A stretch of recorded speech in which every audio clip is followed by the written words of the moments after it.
Hi and welcome to A Mum's Truth. My name's Nadine Whitlinger and I'm your host.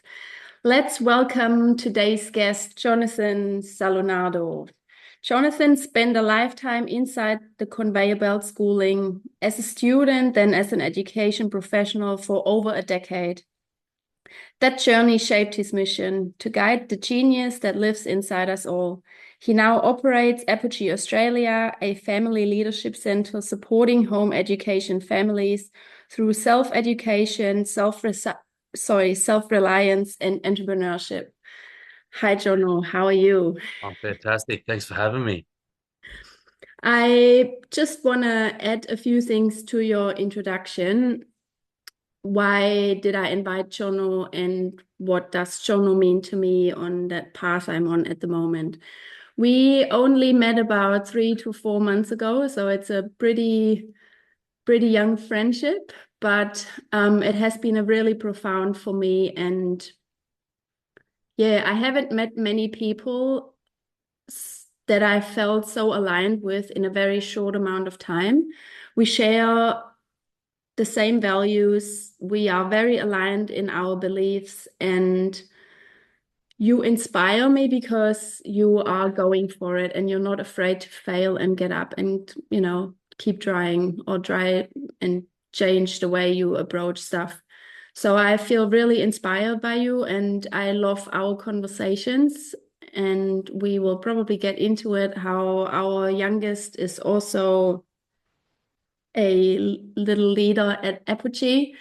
But yeah, I love our conversations in the morning. They're very profound, very often. And you're a very wise man. And I really appreciate what you've done for our family. And well, I open the floor for you. Tell us a bit more about you and what's happened past years. Well, first I have to get over those flattering comments that you made about me. That's very kind of you to say that I'm inspiring in that way. But I I must return that because you have children that are significantly older than mine, and there's a lot of experience that I get to absorb from you as well in the journey that you've gone through. And I think it's fitting that you've named what you're creating here a Mum's Truth because I've been able to take a lot of those conversations that we've had and apply them to what we're creating at Apogee because that's what we're driven by. It's the truth of the way that children learn.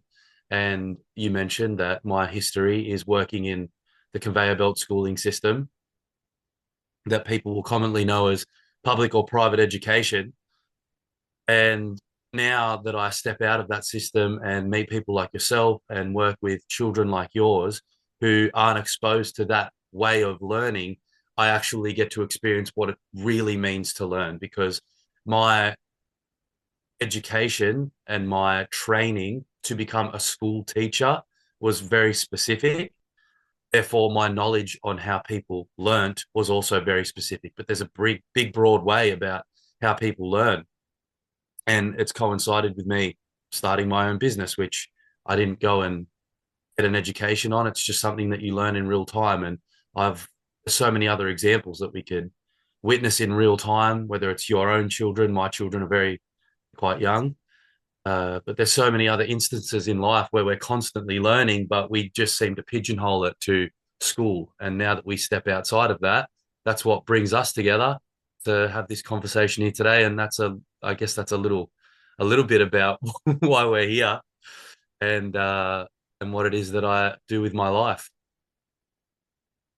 Tell us a bit about Apogee. What is Apogee about? Where does it come from? So where Apogee comes from is probably a good place to start. Its roots are in the United States. It started as a mentorship program. Its founders are Matt Boudreau and Tim Kennedy. The name Tim Kennedy might be familiar to some people. He's a military veteran and former UFC fighter. Matt Boudreau, he he's an educator and he's got a bit of a history, but as to how he's come to this position to start Apogee. But he was once upon a time a school teacher, went through the path just like I did, and opened a couple of different campuses under a different banner. and then stepped away from that, and they created Apogee Strong, which was a mentorship program for young men, which quickly expanded into men as well because of the popularity of it. Men recognized they wanted to be a part of it as well. And subsequently, it has absorbed, they've created programs for women and young women also. And then in 2023, the opportunity to become an affiliate of the Apogee network was made available. And I'd been following Matt specifically for quite a while during COVID when things kicked off. I saw it as a big opportunity for school to change the way that we were operating because all of a sudden we were going from face-to-face education to we're doing it behind a screen.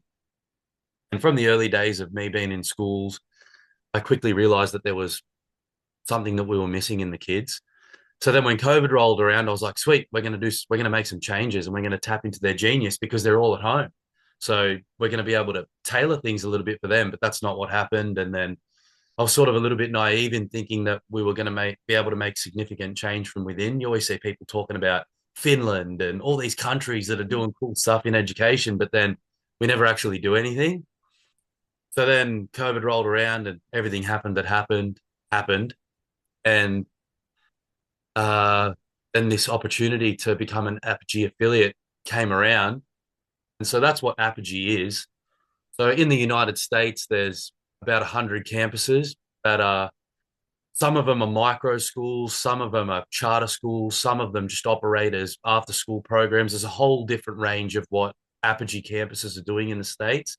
And then there's ours, which is different again because of what we can do here in Australia, but it's put us into this beautiful little position where we get to work with home education families, which wasn't really what I expected in the beginning. When I was in school, that's what I wanted to do. I wanted to make a better school. That's what I thought I was going to do. But then it's led me on this path of discovering what learning actually is.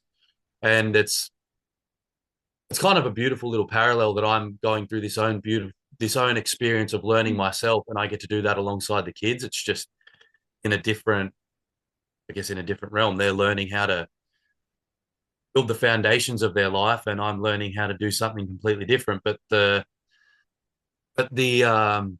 core behind it all still remains that you reflect on the things that you take action on every day, and that you create plans, and that you have discussions with people, and you go out there and you give it your best shot. And so that's what we're doing. We've built a leadership center under the name of Apogee, and that's where Apogee comes from. I went on a little bit of a circle on what Apogee is there, but that's kind of the way I roll. I just think of things that they'll just say them as they come. But so apologies to your listeners if that is a bit of a roundabout way I getting feel to what like Apogee is. I feel like and you might agree with me because we're obviously also on this path with you, and we've been on this path for a while of, realizing what learning actually is, and that it is very different from what we thought learning would be because Yep. we've been taught differently all our lives. I think you can almost say that for us adults, it's more of an unlearning. It's like breaking free this programming that's, you know, achieving the exact opposite, in my opinion. That word unlearning it's probably the most significant one that's we've applied to what we've been creating at Apogee. Apogee started in October last year, 2025. And we had some children that were previously in the schooling system that joined us. And we've recognized that giving them that opportunity to unlearn was a significant one.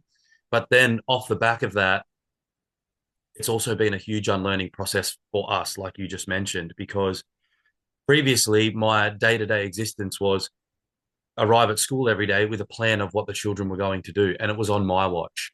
So when we started Apogee, we made a pretty conscientious choice to not really have anything planned. The space that we chose to operate from, we left it very bare, but it has a very strong natural presence. We're surrounded by beautiful nature, as you're well aware of.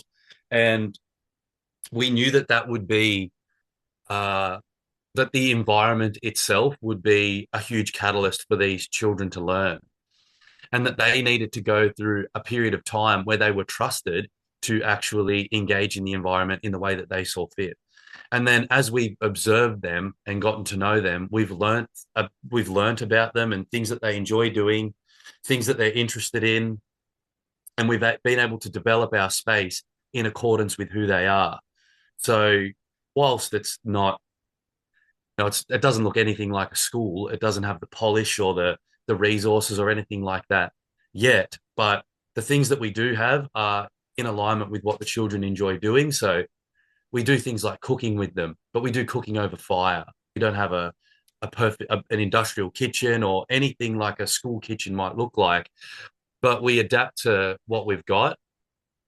So the children, they've shown us that that's what they enjoy doing. So we're able to onboard things like that and work with them to do things like that.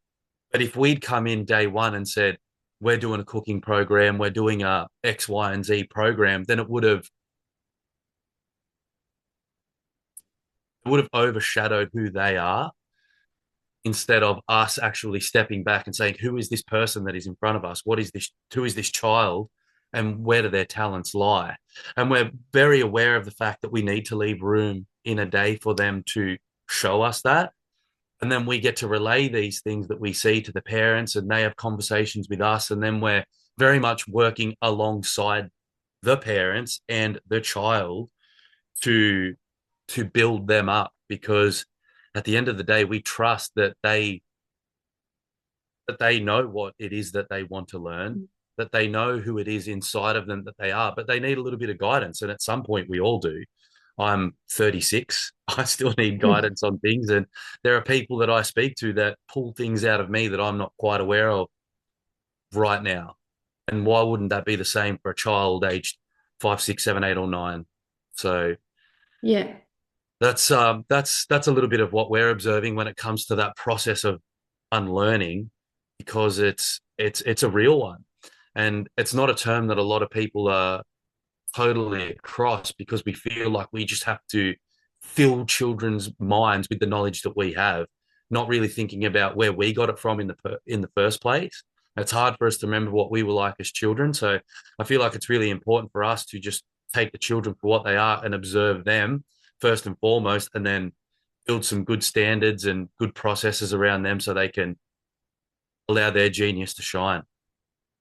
So interesting. I had even a moment the other day when I went down this rabbit hole of like thinking about all the things that I do know. Where did I learn them? When did I learn them? And there's not much that I learned in school that's still there. Yeah. And that was really significant later anyway.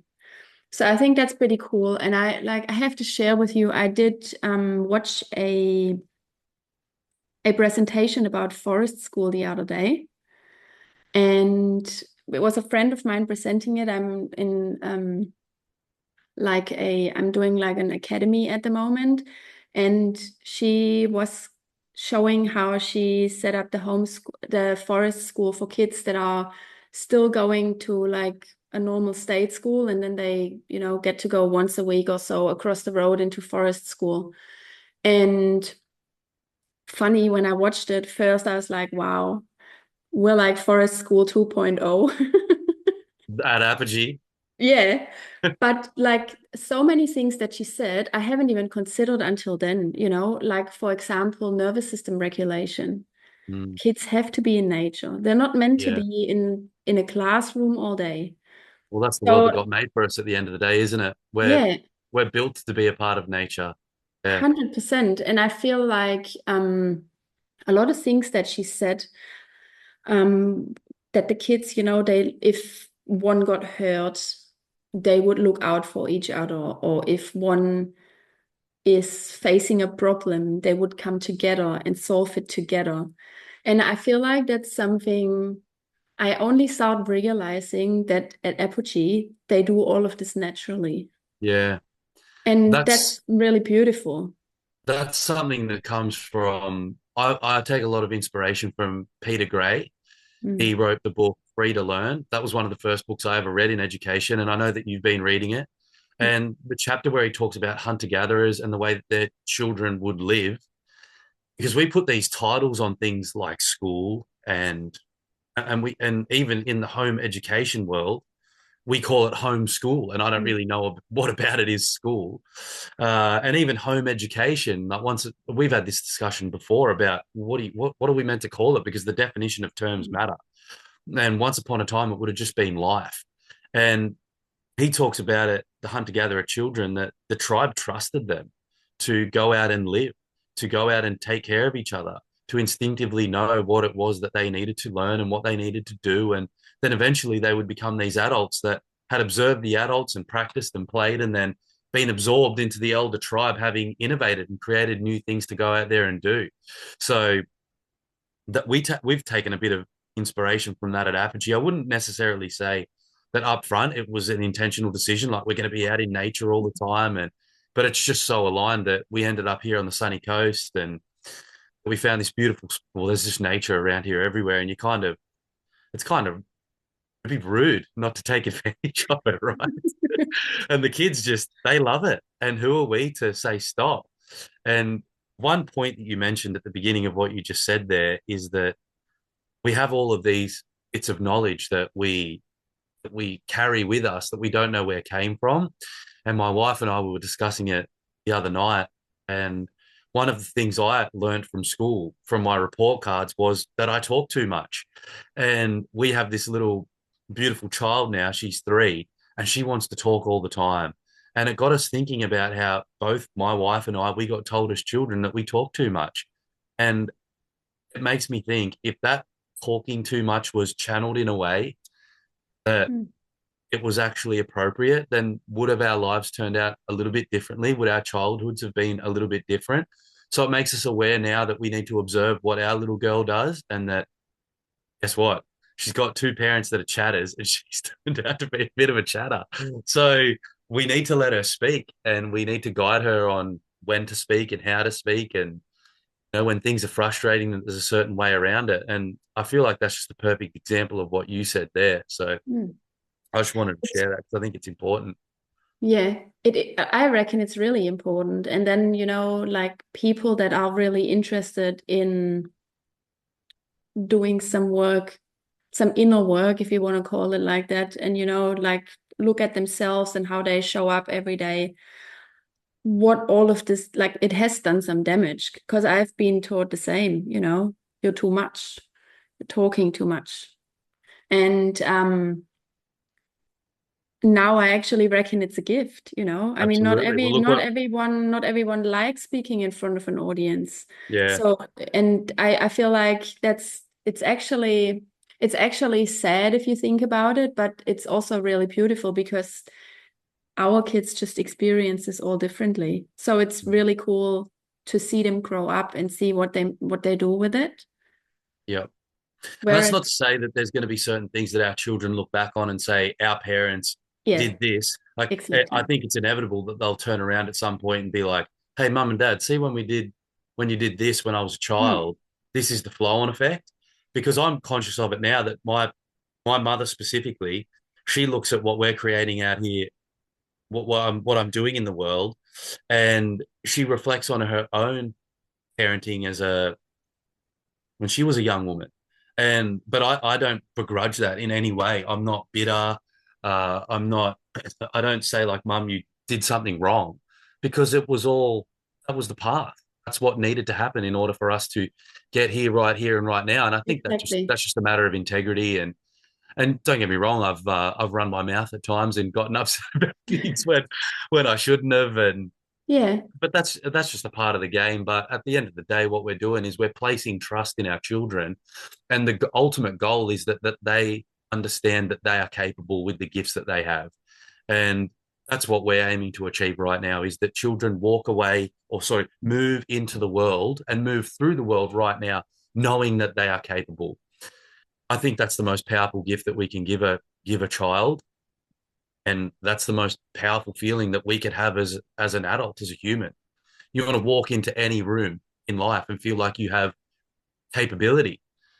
So when we talk about our geniuses and our gifts, when you get told to be quiet, when you feel like you're a capable speaker, that's that's not ideal. Like, how is that serving you? And now today you get to sit here and have conversations like this, and you're going to go out and have thousands of these conversations and be really successful off the back Yeah, of it. That's a powerful example for your children and all the children that are in your community, I would say. yeah. Um, Man, I just wanted to ask you a different question, but I feel like that's just a gateway to something else we spoke about, one really important conversation that you and I had was about what we do throughout the day. And I told you that I was reading this book, The Sovereign Child. I will pop all the links of the books that we mentioned into the show notes later. Which is it's a really great book, and it opened a lot of, doors for me and changed the way I looked at stuff. And it also, I've come a bit away from it again, to be honest. It also changed a little bit the way how we approached screen time, for example. And I mean, reality is we've got a big age gap between our children, and our youngest one was probably more exposed to screens than our other kids would have been at that age. So we tried come back from it a bit again, but then it's sometimes really hard because I also have this really strong sense of freedom. And I feel like that's just something that got really clear to me the past years, that what freedom actually means to me, and how there's not much freedom happening in schools because it's also, you're really restricted. So I feel Yeah. like I tried at home, having this, and we still do, like, have this freedom to what we learn, what we do. And I feel like what we did lose a little bit, to be honest, is the structure. And we had a really good conversation about this, and I told you about it. And then I really struggle with being like, this tyrant at home that's, setting all the rules while I'm preaching on the other side all about freedom. So I feel like it was not really, yeah, I just did not feel like it was the right approach. And you brought up to me that we can just reframe it as setting a standard for the family. And this phrase has been so crucial for us ever since we had this conversation. And yeah, let's talk a little bit about setting a standard, right? Like setting a standard, what that means. Because I think that's what you just brought up as well. I mean, there's are still some sort of expectations on you, and you're setting a standard. So, with what you're saying there about the lack of alignment between what the message you are preaching Yeah. out in the world and then at home, if we call that a standard of what you believe the world should look like for yourself and your child, the way we approach that with our young leaders and the way that we approach that with our own children is that they're always watching. They're very aware of what we're doing. And at some point in our life, we learn to speak, and we learn that by observing the world around us. So it would be pretty negligent of me to say to our young leaders that these are some foundational activities or tasks that we need to complete in every day, and then go and do the complete opposite. So you and I both believe that movement and our bodies are a pretty powerful tool that we have access to, and that using them and ensuring that they're strong and healthy is something that we have we treat as a priority. And that is something that your family already do. Your boys are gun jiu-jitsu players, and I've had a history being involved in sport, my own journey in my own physical health. But that's something that we prioritize as a standard that we hold for our young leaders at Apogee. There's an expectation that we call it exercise, but they understand that it might just be moving or playing, and there's many different ways that they can do that. And then that flows into things like academic learning. And so in school, when you the majority of kids, they start the day and they go into a classroom. They haven't had an opportunity to really have deep conversations or just play. And that's the way children learn is through play and movement. They go straight into things that are very abstract to them, like reading or writing or mathematics. And they have to conjure these ideas and thoughts when just 10 minutes ago, that wasn't something that they were thinking about at all. And they've just got to perform like that. The beauty of what we do is that because it's a daily foundation of what we do with the young leaders at Apogee and what we encourage our families to do at home is provide an example of what this standard looks like. So just something like planning your day, like thinking about it in advance and writing it down. That's writing. And that is some practice that you can do every day with your child, whether or not they go to school or not. It's something that everybody can do. And it's just such a good foundational practice for your life because you're thinking about it in advance and you get to go and complete it. And it goes back to that idea of capability. And then we use a program called by Maths Australia called Brighter Maths. So Maths Australia, it's something that you're aware of. Your boys were doing it before we had even got Yeah. in contact with each other. And it's something that I have very strong conviction about. But that's a separate conversation. But the standard that we uphold for our young leaders is that they take some time in every day to learn the language of mathematics. And it might only be 10 minutes, but it's associated to the level of effort that they put in. So it's not me standing at the front of the room with a whiteboard and a lesson plan. It's got nothing to do with that. But they know that the standard that we uphold at Apogee and the standard that we believe is one of you learn mathematics, you learn to read, you practice these things. And alongside exercise, they're the three foundations of what we do: reading, mathematics, and exercise. And then off the back of those three foundations, it builds this sense of capability. And when they see us doing it, the adults in the room, and when their parents are doing it, then all of a sudden it becomes their normal. And when you change the wording around what you're doing, not you have to do this is something that you have to do today. Instead, we turn that into something like, look at what you've accomplished. And then all of a sudden, this snowballs into a accomplishment after accomplishment after accomplishment, and then they grow more and more capable. And all of a sudden, you have these children that actually want to complete these things because they're recognizing that their powers are growing. All of a sudden, they can complete mathematical equations in all these other aspects of their life because they have that language. They know how to, they're learning how to read and they're doing that alongside each other and they're growing more and more capable in that. And they've got these strong, powerful bodies because they use them every day. And so they're and they might not be your foundations. They might not be the Yeah. foundations of my next door neighbor. They're just the ones that we believe in. And we set that example for our children, and therefore they are able to set that standard for themselves and for each other. And they're part of a community that does that together. So that's that. Yeah, Yeah. that's where we've sort of landed off off the back of this unlearning because that wasn't always the way for us. Mm. But that's what we do with our young leaders now.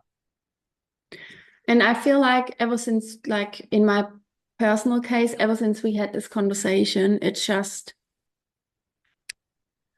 I think it was just a little reminder also, because I feel like a lot of people, when they approach me and they start asking me about homeschooling, because we're now into it and it's been quite a journey. And, when we first started off, it was an absolute disaster.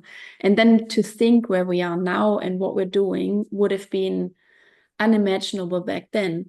But I feel like what parents just have to realize is that it takes a really big responsibility, like in terms of self-responsibility. Because I mean, I'm setting a standard. Who am I to tell my kid, you have to sit down, you have to read now for half an hour, but I'm scrolling on a screen while I try Mm. to reduce screen time, for example, or why, like, I think that was also part of the conversation we had that, kids need to see the importance of it. And I feel like that's just one of the things we're really aligned with. in our views, because we like, I agree, like it's mathematics, it's reading and writing. And ever since we had this conversation, I feel like we've like jumped so much ahead to where we were, and we left a big frustration behind. Not every day is perfect, and like we're all human. But what I mean with the self-responsibility is that there are moments when I feel like, oh, I feel like he's getting more frustrated with me, and he's also not afraid to call me out. So we're like, okay, let's you're right, mate. So let's just sit down and talk about it and actually make the changes. And anyway, I feel like that's been a really big one for us. So when you look at the kids that came out of school, started Apogee back in October, when you just like look at their journey from October until now, it's mid-June. So until now, what are the key takeaways for you? Well, first and foremost, these children are they're home educated now. They spend the majority of the time with their families. We only see them for a few hours a week. And Mm, so our role in their life, it's almost like we've been adopted as a member of the family. mm. I'm like their big uncle kind of thing. And I just have these beautiful families that are willing to trust me enough to spend some time with their children every week, and they know that I have a certain experience that I am able to bring from a different part of my life to where they are now. So, look, what I'm saying here is that I don't take credit for the growth that they've had or the learnings Yeah. that they've had, but there was two children that started with us day one, and there was when we started back in October, a couple of months later, we had two other there was four children in total that had come out of the schooling system. They were in grades two. There were two girls in grades two, and then a young boy and a young girl that were both in kindergarten. And kindergarten is those children that are sort of at a point where they haven't been in school long enough that they don't really have any they're kind of just playing and they're having a good time, right? They're still too young to realize what's happening. But the ones in year two, they were both very unique in their own sense. But the one that started at the very beginning, she was starting to get to a point where she was rejecting school, despite the fact she's a very talented young girl. She's very bright, very warm, got a very motherly energy. And uh, we have a focus on entrepreneurship with what we do with our kids. We give them the opportunity to lean into that world because there's so many transferable lessons. And some of the things that they've achieved off the back of the small taste of entrepreneurship they've had with us is exciting to see. They've also got parents that are involved in that world. So they take the lessons that they're seeing from their parents every day. But now these are conversations that we're having with those children every day.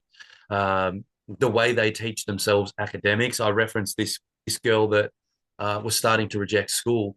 She the Maths Australia program that we're working through now. She's gotten to a point where she's teaching herself to do things like multiplication, which once upon a time were something that she would completely reject. The tools and the access that we have with this program is that I have a strong conviction that this is something that they can, with my guidance where necessary and their parents' guidance where necessary, that they are actually able to teach it to themselves. So we're seeing some really positive growth from all of those children in their academic learning. But then one thing that's really cool, and this actually came from you, was when we started cooking with these kids, that really inspired them to want to cook more. So you came in one day and you cooked damper. And this will be a cool thing for your listeners to know about you, is that you came in one day with damper, and we cooked damper over the fire with the children, and that's something that we've gone on to do, I think, three or four more times now. And but what that's turned into for our young leaders is that now we've gone on and done other cooking with them, and we have our own vegetable patch as well. which is really exciting. But they come in every day, and a lot of them cook their lunch every single day. It might be something as simple as baked beans. Sometimes they cook eggs, or they boil eggs, or they might just be heating up pasta. But there's this excitement around, I get to come to this place every day. Sorry about this guy. Hello. That's just my large canine protecting the house. But they come in every day and they cook themselves lunch.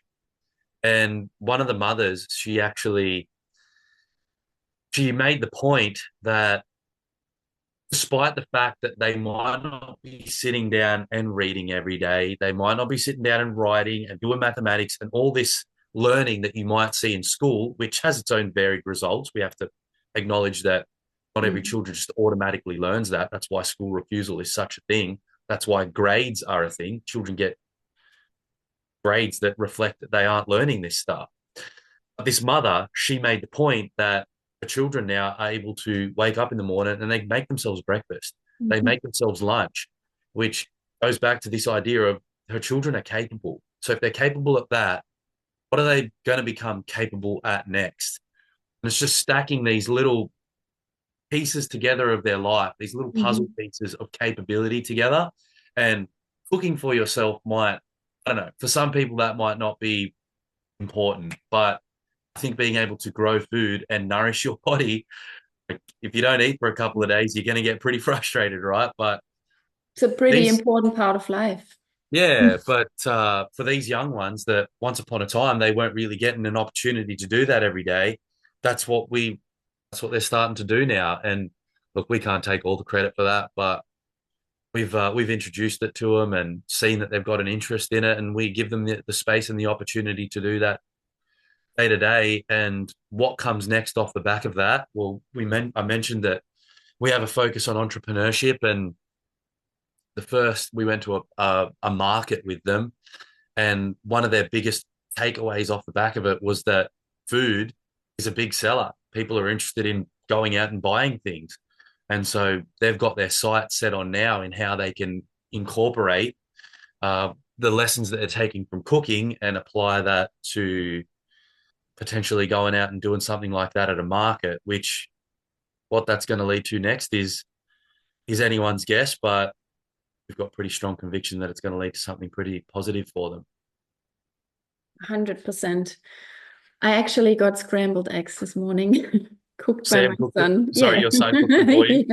Yeah, he did. That's And breakfast in bed. he also had a really exciting moment only 2 weeks ago that he came home and he told me that he was able to teach someone mathematics when they were sitting down together. And that was just the way he told me, the way he expressed himself, he was so excited about it, which is really cool. And I also I think that's something I want to mention at this point is also going down this whole free learning road. And what was a big takeaway for me was that the less pressure you make on kids, the easier they learn it. Um, Mathematics, good example, right? I have obviously two older kids, and they went like partially through the school system. One graduated school, and one was leaving school when he was in year seven. And I feel like they were maybe academically a little bit more advanced at this age, but it took them a lot longer to grasp what they were learning about. Whereas our younger one, he might not have been consistently sitting down every day for 2 hours having to do the one subject, like having to do it. But then he did it at his own time and at his own timeline. And I feel like he's picking up on it a lot quicker. The academics. Yeah. Well, you made a significant point there that the other day he went and taught somebody to Mm. do this mathematics. And that's a significant part of the learning process that is often neglected in school is that self-mastery means being able to go and relay that information that you've learned to somebody else. And it's actually a really important part of the process because it reinstills this learning that you've gone and completed. And now you're able to go and pass that on to someone else. It's like the final piece of the puzzle. Because then off the back of that, once you've gone and explained it, you think about the way you explained it. You think about the knowledge that you've just passed on to the next person, transferred to the next person, and then it's now a part of you. It's like an additional vertical to that learning. And then there was one other thing that you just said then that I was going to make a point about, but regardless, Yeah. that self mastery piece and then sharing it, it can't be denied the significance of that. But then, like you said, for your children that are a bit older that left school at a latter date, to restate what you said, they don't get that opportunity when they're in school to really do that. And No, and like I it's a feel case, like also then because they are in the school system, what happened with one of our kids, for example, was that he was not up to their standard in reading. And it was always a big problem. It was always a big problem. He was taught from day one that, what he does is not good enough. He had to do extra sessions in the morning before school started, and it was all forceful. And I'm not surprised that he's now 15 years old and he hates reading. mm, Like, I mean, can you blame him? yeah, yeah, it's this fine line with freedom that freedom does require boundaries. It does require Yes. structure. And we say free learning, that doesn't mean, we just wake up every Yeah. day and our kids do whatever they want. That's absolutely not what we're saying here. But if your child is, and we've got children that we work with that they're not reading yet, and their parents are aware that this is something that will come in due course because they're able to do other things that other children can't do. And comparison is the root of a lot of evil. It's Mm, once you start looking externally at the great things that other people are doing, you're not accounting for the fact that they're potentially looking at you in the exact same light and the things that you're doing great. We just have to accept there's some things that we aren't going to excel at in this life. Hate to break it to you, but my dreams of becoming a professional footballer are long gone. But mm, there's other things in my life that I can do that are fantastic. And people get so up in arms about academics needing to be this thing that children learn at 5. Why? Why do they need to learn it so early? What are they doing at that age that's so important that they need to be able to read Harry Potter novels and, explain every and spell every word? It's just not necessary at that age. But there are things like morals and virtues that once they get instilled, they're actually really, really hard to untangle. But things like academics, once you get to an age where they're actually of necessity, like 7, 8, 9, 10, wherever your child might fit in that spectrum, they can actually pick them up really quickly because yeah. it's a case of you learn it once and you learn it right. It's that simple. It doesn't take 5 or 6 years in primary school to learn those things. And to this day, I'm still improving my writing. I'm still learning words to read words that I've never read before. I'm still learning to do mathematical equations that I've never done before. And I'm the age that I am. So I think for a lot of parents, there's this fear around their children needing to learn academics at a really early age because that's what they did, or that was the system that they were put in. But like I said in the beginning, we forget that some of our experiences there weren't positive, and we actually have this opportunity now to reimagine what our lives look like. We don't just have to say that this is the way that the world is and, oh well, that's just what we've inherited. We can actually learn from that, and we can actually re-engineer things to actually suit us better. And I think that's what we want our children to learn, to know that they've actually got the capability to design the life that they want to have Mhm. and to create beautiful, wonderful things in this amazing place that we live in.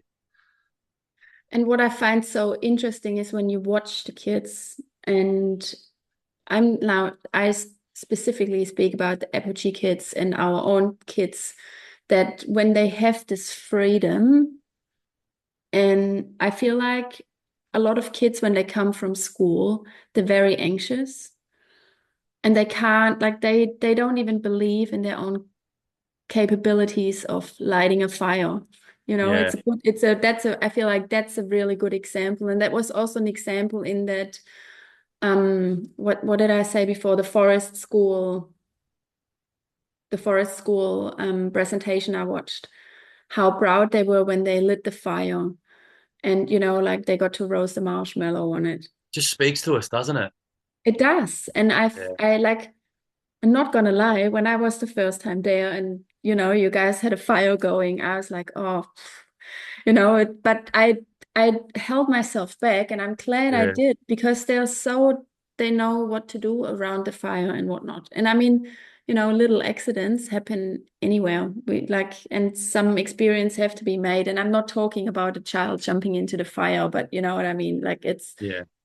yeah, so I've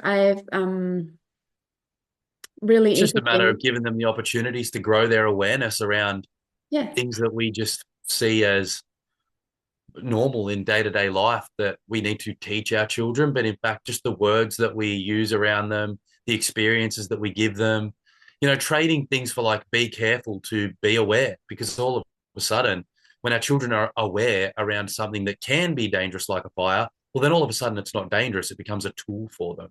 If you put a knife in their hands and say, this is something that you need to be aware of when you're chopping something with a knife, all of a sudden it goes from a weapon into a tool that you can use to cut something up and cook it. But, and that's something that we're very conscious of with our young leaders and even with our children at home. And something that I'm aware of in my own day to day life is that awareness and the words, being aware of the words that we're using is actually of the utmost importance with them, because then that flows into the way that they actually act as well. So I'm glad that you mentioned fire, because it's not in the curriculum, learn to go and light a fire, but it's No. something that really speaks to us in our heart. And someone called it caveman TV, and yeah, there's just so much application to what you can do with a fire. Like, it provides you warmth, you can cook with it, it's light, and I think it speaks to a lot of our human senses that really it aligns with who we are, and it shows in our children and when they're around the fire. I feel like you can even, get a bit broader because I feel like a lot of people complain these days about the young folks not really showing common sense. But how would someone have common sense? Like Mm. if they come out of a system where they're being told, this is dangerous, don't do this. And we've had an experience like that. We did try an alternative school with our youngest one at the start of 2025. We lasted 3 weeks and then we had to take him out again because it was just not, first of all, what they said it was. And also I feel like I can't just see behind certain things anymore. And just to quickly get into this because of the common sense, there was a zebra crossing right in front of the school, and they had it like it was literally right at the exit, and it was a car park. And instead of teaching the kids how to cross the zebra crossing safely, they didn't allow them to cross it at all unless there was a teacher present. And that's what I mean. But then when they finished year 12, they expect to take on life, but they don't really have any life lessons learned. Apart Yeah. from you can't do this without us, you can't do, it always someone has to be there, but then they're all of a sudden released into the life and are supposed to be adults. And I did work at university and I was part of the teaching team, and there was some students, there were master students in their, early 20s, and there was really no problem solving skills and there was no common sense. But like, who am I to blame them if they have not learned them along the way? I'm very conscious of the fact that I don't want to just sit here and identify all the problems that come Yeah. from the schooling system. Yeah. But I think anyone that's listening to this would be have enough awareness about them to Yeah. say that there are some things that potentially aren't right. Uh, but but Yeah. that's not for me to sit here and say this is Yeah. what they should be doing. But if you're, like you said, going to say that there are young people that are now young adults that and we can identify that they're not as capable as they once were, then we have to ask questions about how they're being raised, not necessarily who is raising them, but their capability has come from somewhere. Their level of skills have come from somewhere. Yeah. And if it's not meeting the mark, then maybe we should start asking some questions about what has led to them not meeting the mark, what the standard we actually want to uphold for them is, and then how we're actually going to go about that.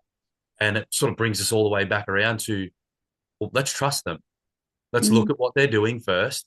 Let's think about some of the things that we hold dearly. And this is for me as a parent. These are the things that I hold dearly for my child and the things that I would like to impart on her. And then how do we build life around that? And if going to the public school down the road meets that mark for you, perfect. Yeah. Go and do that. I've been very guilty of when I came out of the schooling system of like wanting to smash down the door and tell every single person that I could that it was bad. But it was like coming out of a toxic relationship. But now I I approach that conversation in a bit of a different through a different lens. And I understand that for some people that's ideal for them. Perfect. But then later on down the line, if you're seeing that there's some deficiencies in your child, then you'll know where to look because that's where you spent your time.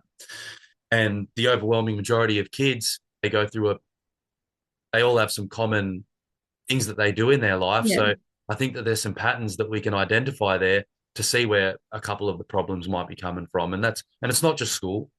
We talked about screen time. Yeah. That's a Yeah. big part of it. And then even the extracurricular activities that they go and do, a lot of them are led by adults. So there's not much opportunity in there for young people to teach young people and for them to even get that capability and how to teach somebody to do something.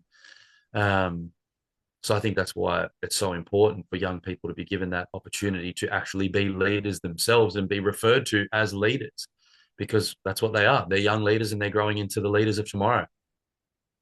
Yes. Yeah, I agree. And I like with the extracurricular activities, like what my experience was just by observing really, is that sometimes I almost felt a little bit sorry for some of those kids because they spend all day in school and then they're expected to do something every single day. There's no time for free play and Mm. exploring just the things that they really like doing.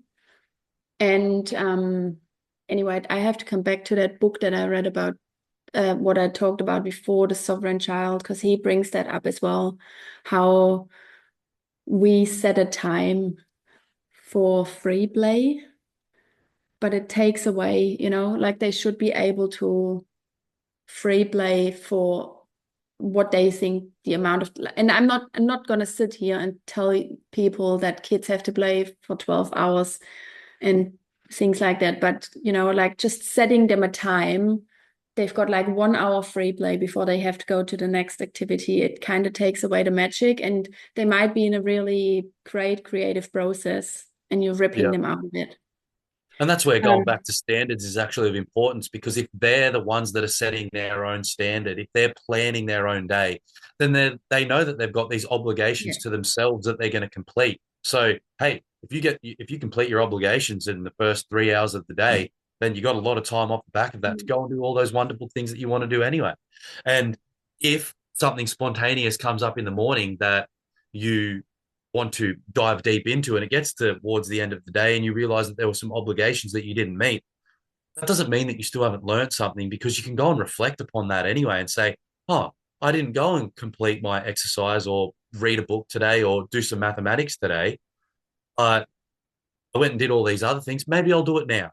Or maybe I'll just do a little bit more extra tomorrow. So it doesn't have to always be this Yeah. rigid, like I'm doing this every single day. It can actually be this flowing process of that sort of peaks and troughs. It's when you take the pressure off of it and just operate a little bit more intuitively, there's so much more room for to actually recognize the learning that's taking place. Yes. So what's your creative vision? Like what's your creative vision? Yeah, let's just leave it like that. Uh, it's a great question because a year ago, so it was only last year that I left schooling system. And up until that point in my life, I'd pretty much been in school my entire life. I was a child in school, primary school, high school, and then I graduated high school and I went and got an apprenticeship for a little bit and I was in TAFE. And then I went to university. And then while I was in university, I started working in schools. So pretty much my whole life I've been there. And then off the back of that, I thought, okay, I'm going to go and redesign education. And I guess what I'm doing now is it's my unlearning and relearning of what learning actually looks like. I'm calling it my own masters in learning. But I'd like to think that off the back of what we're doing and these conversations that we're having, where a lot of parents and a lot of families are going to start looking at their children for what they are, which is a genius waiting to be allowed to flourish in the world. And sorry, one moment, my dog is just,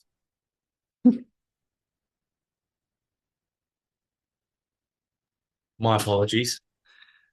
That we can inspire people to ask the same questions that we've gone and asked because I can't go and make a school in every suburb of every country. Sorry, every suburb of the country.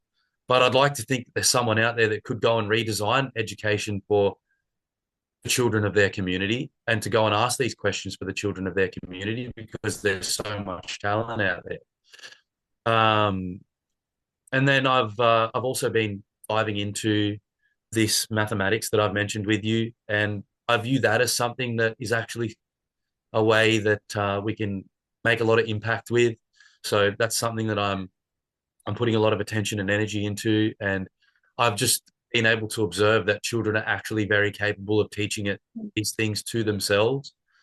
And I guess what I'm creating is I want to be part of a community, and I consider myself part of this country, and that through education and through the way our children learn, that it's going to be the catalyst for what makes this country even more wonderful than it is right now. And that there's a lot of young people out there that are going to solve a lot of problems that we have in this country. That's not to say that there's things that are drastically wrong or bad, Yeah. but there's things that they're going to be able to go out there and solve in the world. And that's their problems to solve when the time comes around.